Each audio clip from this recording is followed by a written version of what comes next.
Nepal is beautiful, but it is not an easy place to travel. This is where deadly disasters led to creative solutions. You could call them medium tech. One is a navigation system that uses drones. It may work better than the one you use. This is the story of Raj, Galli Maps, and what you can learn from this extreme entrepreneur.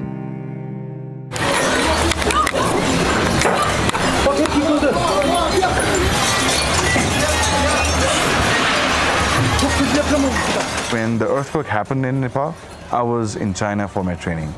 And the first time I saw the news, I was like, oh, come on, this is some fake news, right? The news had this photograph, very blurred images of temples and this tower all falling down. I was like, I didn't first believe it. It almost looked unreal. Yeah, it looked very unreal. That was the biggest earthquake, I think, that happened in the last 80 years. 2 weeks after the earthquake, I came back to Nepal. Rubbles was still there, debris was still there. Yeah. And the day I arrived, and I took a stroll, right? And then I went back home.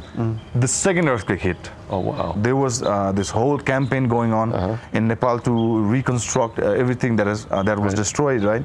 They were all the countries, they were taking charge of building each temple, but no one took charge of one of the most important monuments, Kastamandap, and the capital city, Kathmandu, is named after this monument. So there was this campaign called Rebuild Kastamandap campaign. Okay. So all the youth, engineers, non-technical architects, and everybody who wanted to contribute into this rebuilding this campaign, everybody came together. Though I was an aeronautical engineer, I was not able to directly contribute to the drawings of the monument. So I was in this non-technical volunteering group where I was doing this campaign, making social media posts, organizing events. At the time, I had a drone built by myself, and I was doing that as a hobby, right? And during my engineering course, I used to do a lot of 3D modeling for jet engines for the airplane parts. We used to design these, and I saw the architects also making 3D models of the Kastamandap monument. And then they were like looking at, they were collecting all the photographs. And I asked them, why are you collecting photographs? That's not even accurate. And that's like, they said, we don't have any choice. There's no documentation. Pix4D, they were building software that would convert these 2D images from drones into 3D maps. Okay. And I came to know about this company, and then I did some research about the company. I was really fascinated from the software. You decided, even though I have a self-built drone, you're an amateur. Yes, right. I could do that. Yeah. The first paid project that I did was the reconstruction of the Kesar Mahal, the Kesar Palace. That's where Nepal's first library was established. Okay. It was really dangerous for architects to go up, climb, and measure the damages. Right. And that's when they knew, they asked me to do the 3D modeling work, and they offered to pay me. I was like, wow. Really? Then I started getting a flood of projects, UNESCO approached me for their projects. The Lalitpur Metropolitan City, they approached me for their project. I was busy with my work, actually my side job, rather than my full-time airline job. So in 2019 June, I left my job, and then in 2019 November, I had this accident.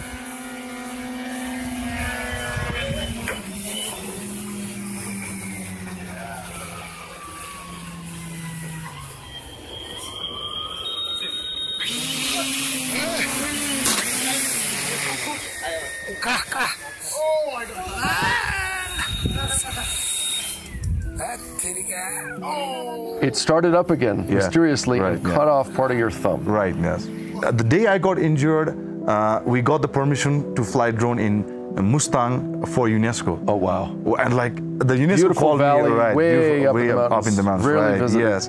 And that was like one of my dream projects, and I couldn't do it. I was so depressed at that. You took this big risk. Yes, and then you've injured yourself, and you're thinking, I should have listened to mommy and dad. Yeah. 2019, it's November, you're sitting there with a cut up thumb. Yes, right.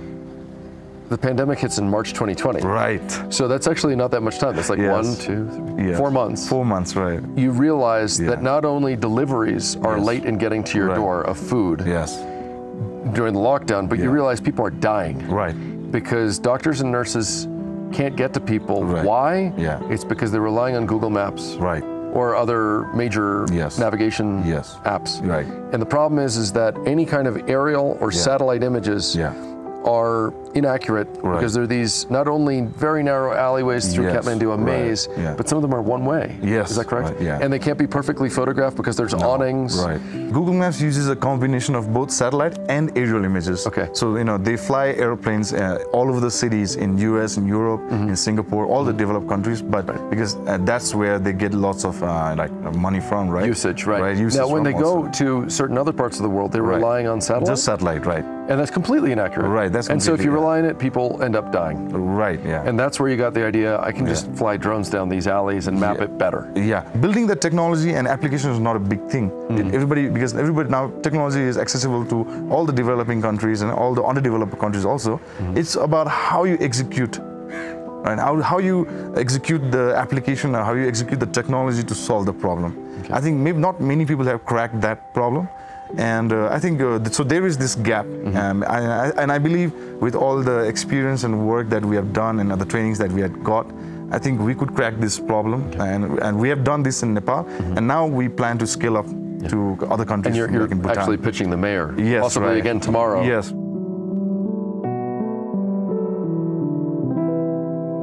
We are pitching Galli Maps to the mayor of Thimphu. And let's have a meeting with him. About to go in. Looks like today in Nepal, you are doing quite well. Yes. But now, how can you bring this beyond your country, especially the city here in Thimphu? Right. So we started our Galli Maps from solving the problems that was in my city in Kathmandu, which is the capital city of Nepal.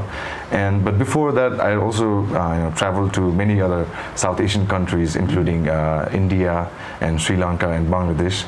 And also then last year I got this opportunity to come to Bhutan and work with the Department of Roads and also Department of Survey.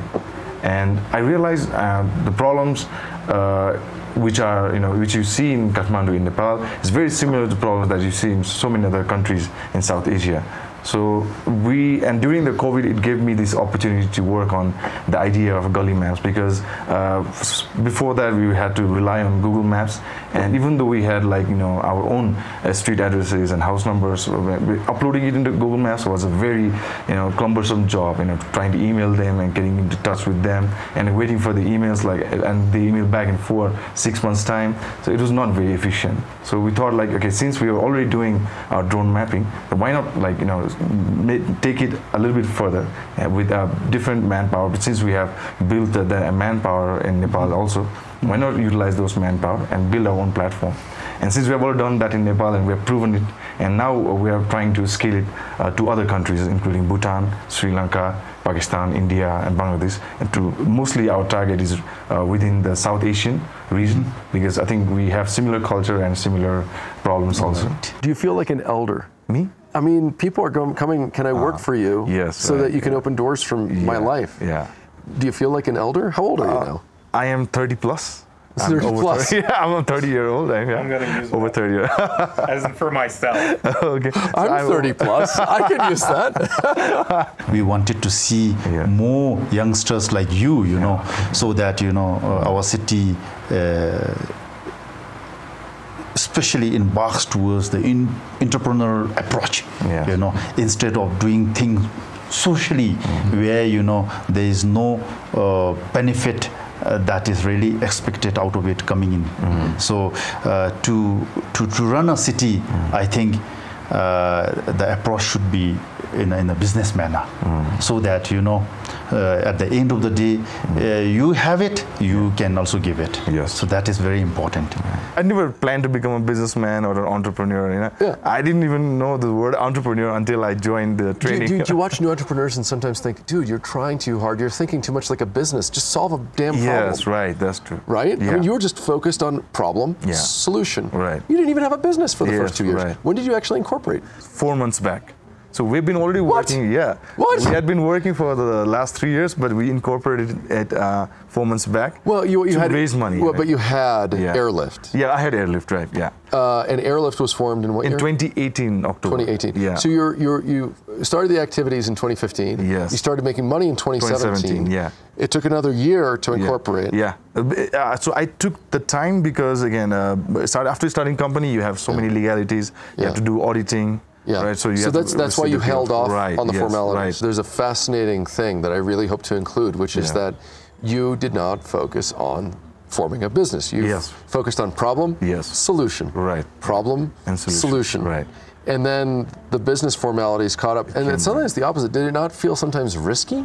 Like if you hurt somebody or violate a contract, they could sue you directly. Did it not feel like you were exposed? No, going to court, very rarely it would happen. Only, I think, in bigger companies or bigger contracts that would happen. Right. But for small companies, they just do it for formality. So it never, made me scared of, whether I'll be violating the contract or not.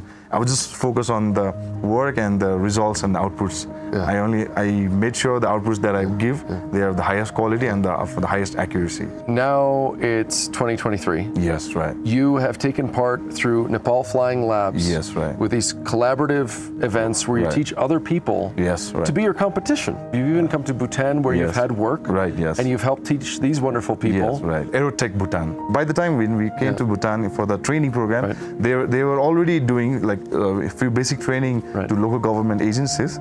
Educating people about drones and drone mapping works also.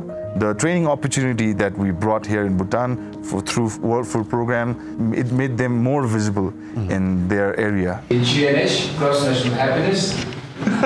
Maybe that's why we are constantly laughing.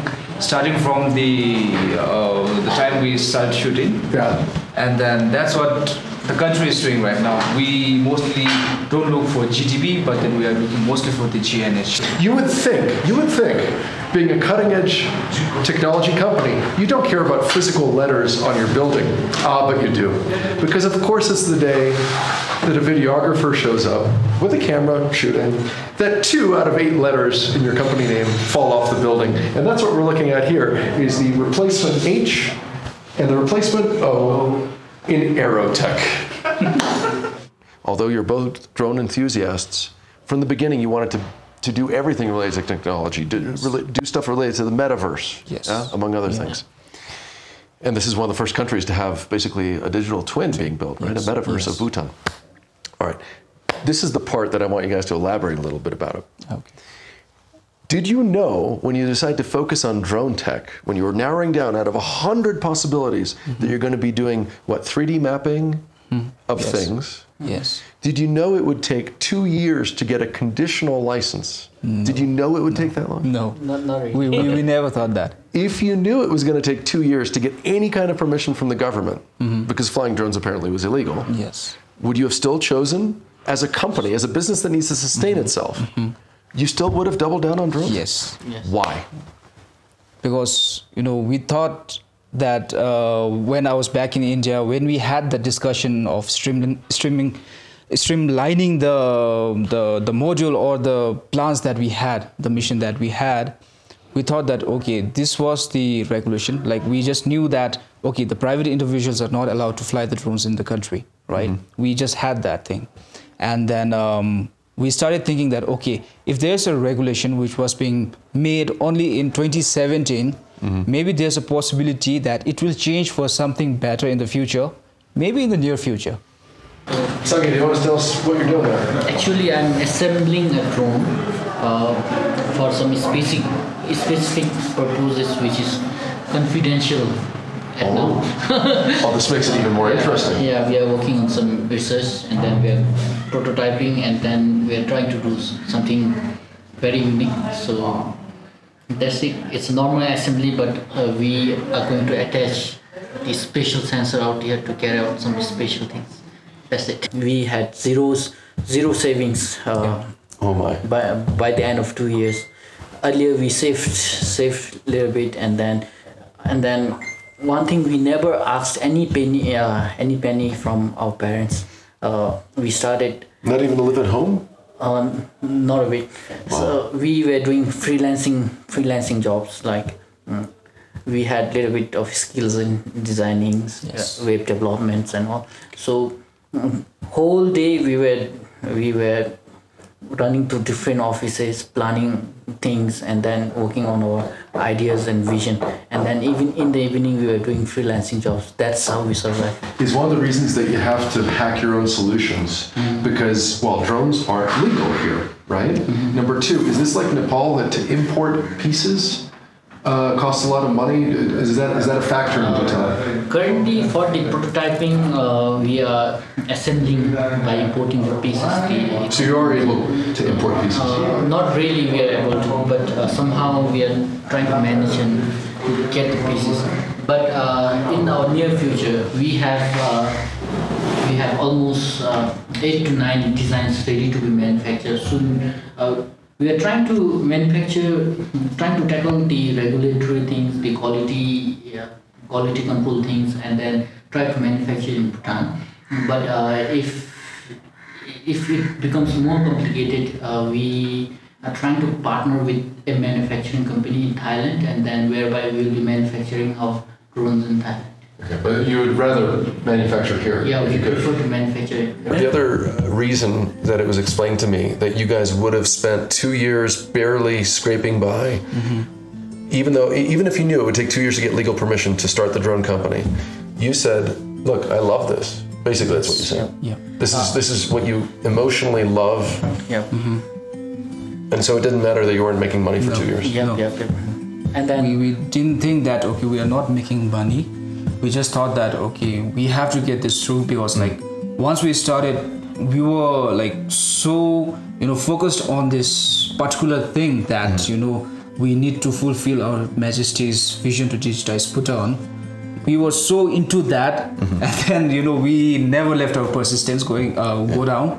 And then we have been trying, like we used to have almost like 5 to 6 meetings in a day, like in different locations.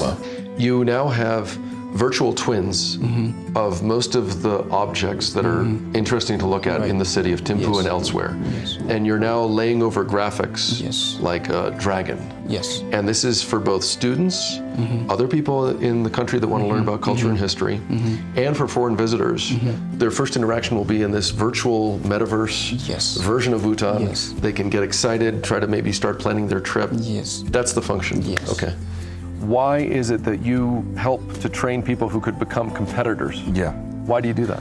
I think one reason is, again, we use this metaphor of instead of everyone attacking one small pie, we could collaborate and make the pie bigger. Make the pie bigger, and everybody could have a bigger chunk of the pie, right? Right. Flying Labs is an international non-profit organization who has developed and who has helped set up these flying labs in individual countries like Nepal and like in Bhutan, in Tanzania, and in Europe, in Japan. So they're like flying labs all over the world, right? And you're trying to grow the pie, grow the demand, and grow the demand, grow the community, and so and awareness also. Right? And my sense is that you also just genuinely, those of you that are in this business, just love drones and love sharing and educating other people. Look how awesome this is. Right. Yeah. So it's both emotional and it's pragmatic. Yeah. And what we also believe is like keeping the knowledge to ourselves. Maybe that could be an advantage, maybe for a year. Yeah. But those who are really passionate about drones and this technology, they will learn it anyway. Yeah. Right. So they will be competitors any day, right? Yeah. Does it feel like brotherhood in the region of the Himalaya for a Bhutanese mayor to cooperate with a Nepalese entrepreneur? Is this usual? Is this unusual? Are you happy, excited to have this regional cooperation? I feel it totally depends on individual.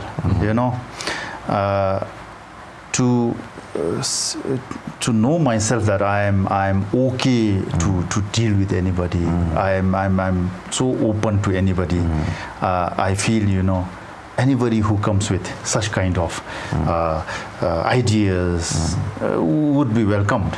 But then somebody coming from Nepal, I feel we are from the same region, and we sometimes kind of trust each other. What drives you still? Is it still the joy of solving the problem, or is it making money? It is the joy of solving the problem. Yeah. Right. It's the joy of solving the problem. I think money would definitely follow if you can actually solve people's problem. They'll be paying customers, I think, somehow. You seem to have found the perfect mix of following your bliss, solving other people's pain, yes, Oh, and by the way, it makes you money. Yeah. But you really don't care if you end up a billionaire in 30 years or a millionaire or just breaking even. Is that right? Yeah. So what's your vision for the future? You've described this idea for a center where you're going to be educating people. Yes. You're going to be doing research and development. So it sounds like you want to be sort of a Bell Labs, almost a university campus of your own. So let me ask you, even beyond that, how much of the fantasy of being love them or hate these people, a Jeff Bezos or Elon Musk kind of character, do you want to change reality for your country?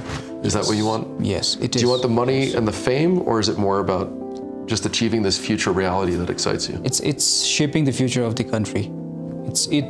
Those excites me more, because like if we are focusing for the better future, it's not just the country who's getting better.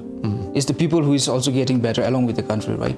So we are the people, so we are getting better, we will be earning. My vision is to, make this technology accessible to the global world and solve with the local problems. And I think solve the deadly problem of inaccurate navigation. Yes, that's right now driving you. Yes, right, yeah. And what could anybody learn from your story besides catastrophes can lead to these epiphanies? Yes. Is there any other lesson that you would share that anybody could use in their work, their life? Yes. I think the biggest lesson I learned in the entrepreneurship is empathizing. If we can really empathize the problem and if we can come up with a solution, that can really make you money. And a lot of entrepreneurs that I see, they're always driven by the passion of technology or maybe the money, but they don't actually think about the problem that they're solving. They don't know what problem they're solving.